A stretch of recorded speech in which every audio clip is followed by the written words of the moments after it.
Hello viewers, welcome to Food and Life Hack channel.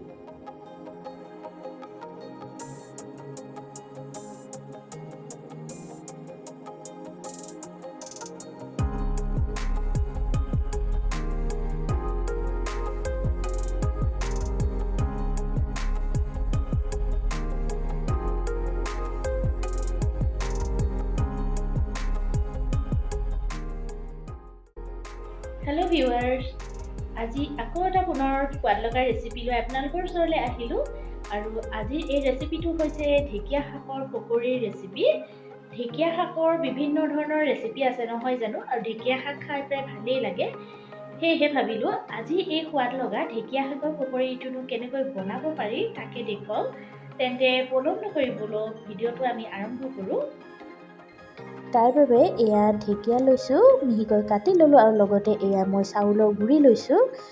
আপোনালোকে চাউলৰ গুড়ি ঠাইত বেচনো ব্যৱহাৰ কৰিব পাৰে, কিন্তু চাউলৰ গুড়ি দিলে ইয়াৰ সোৱাদটো খুব ভাল হয়। এতিয়া এই চাউলৰ গুড়িখিনি মই কেইচামুচমান ইয়াত দি দিলোঁ, আৰু যদিহে প্ৰয়োজন হয় মই পিছত আকৌ অকণমান দিম। ইয়াত মই এতিয়া 4-5 চামুচ এড কৰিলোঁ।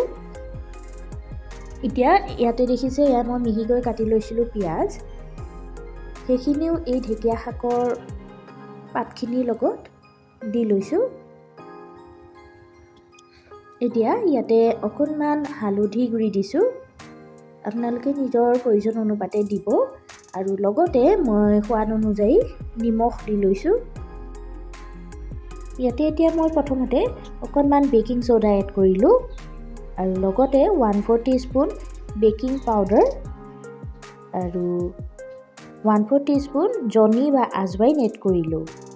এতিয়া ইয়াতে 8 পৰা 10 খিলা নৰসিংহৰ পাত মই এড কৰিলোঁ। নৰসিংহৰ পাত দিলে পকৰিটোৰ সোৱাদ খুব ভাল হয়। আৰু এতিয়া মই ইয়াতে অলপকৈ পানী দি এইখিনি পকৰি বনাবলৈ ৰেডি কৰি লওঁ। পকৰিখিনি বনাবলৈ এয়া দেখা পাইছে মই গোটেই মিশ্ৰণটো ধুনীয়াকৈ ৰেডি কৰি ল'লোঁ, আৰু আমাক এই মিশ্ৰণটো বৰ বেছি জুলীয়া বা বেছি ডাঠ নালাগে, আমাক ইমানেই লাগিব। এতিয়া এখন কেৰাহীত এনেকৈ তেল গৰম কৰি ল'লোঁ, আৰু তাতে এনেকৈ সৰু সৰু পকৰিৰ আকাৰ দি তেলত ফ্ৰাই কৰি ল'ম। আৰু এতিয়া গেছৰ ফ্লেমটো প্ৰথমে মই মিডিয়াম ফ্লেমত ৰাখিছোঁ, আৰু পিছলৈ এইকেইটা মই ল' ফ্লেমতে ফ্ৰাই কৰিম যাতে ভিতৰলৈকে সিজি যাওক। এইকেইটা মই পকৰি ফ্ৰাই কৰি ল'লোঁ, আৰু খুব কম সময়ৰ ভিতৰতে এই সোৱাদ লগা ৰেচিপিটো বনাব পাৰি, আৰু সামগ্ৰীও দেখা পালে খুব কম সামগ্ৰীয়ে বনাব পাৰি। মই এইকেইটা তেলৰ পৰা উঠাই ল'লোঁ, আৰু বাকী যি মোৰ পকৰি আছিলে সেইখিনিও মই এতিয়া ঠিক তেনেদৰেই ল' ফ্লেমতে ফ্ৰাই কৰি ল'ম। আৰু এয়া দেখা পাইছে মোৰ টেষ্টি ঢেকীয়া শাকৰ পকৰি একেবাৰে ৰেডি হৈ গ'ল। গৰমে গৰমে খাবলৈ খুব সোৱাদ লগা হয়। পকৰিকেইটাৰ টেষ্টটো আৰু অলপ বেছি হ'বলৈ ইয়াতে মই চাট মছলা আৰু পিঁয়াজে এনেকৈ গাৰ্নিছ কৰি দিছোঁ। আপোনালোকে যদি বিচাৰে ধনিয়া পাতো দিব পাৰিব। তেন্তে আজিৰ এই ভিডিঅ'টো চাই কেনেকুৱা পালে মোক কমেণ্ট বক্সত জনাবলৈ নাপাহৰিব, আৰু যদিহে ভিডিঅ'টো চাই ভাল লাগিল তেন্তে লাইক কৰিব, শ্বেয়াৰ কৰিব, আৰু নতুন ভিউৱাৰ্ছসকলক মোৰ এটা ৰিকুৱেষ্ট যে তেওঁলোকে মোৰ চেনেলটো ছাবস্ক্ৰাইব কৰি কাষত থকা বেল আইকনটো প্ৰেছ কৰিবলৈ নাপাহৰে।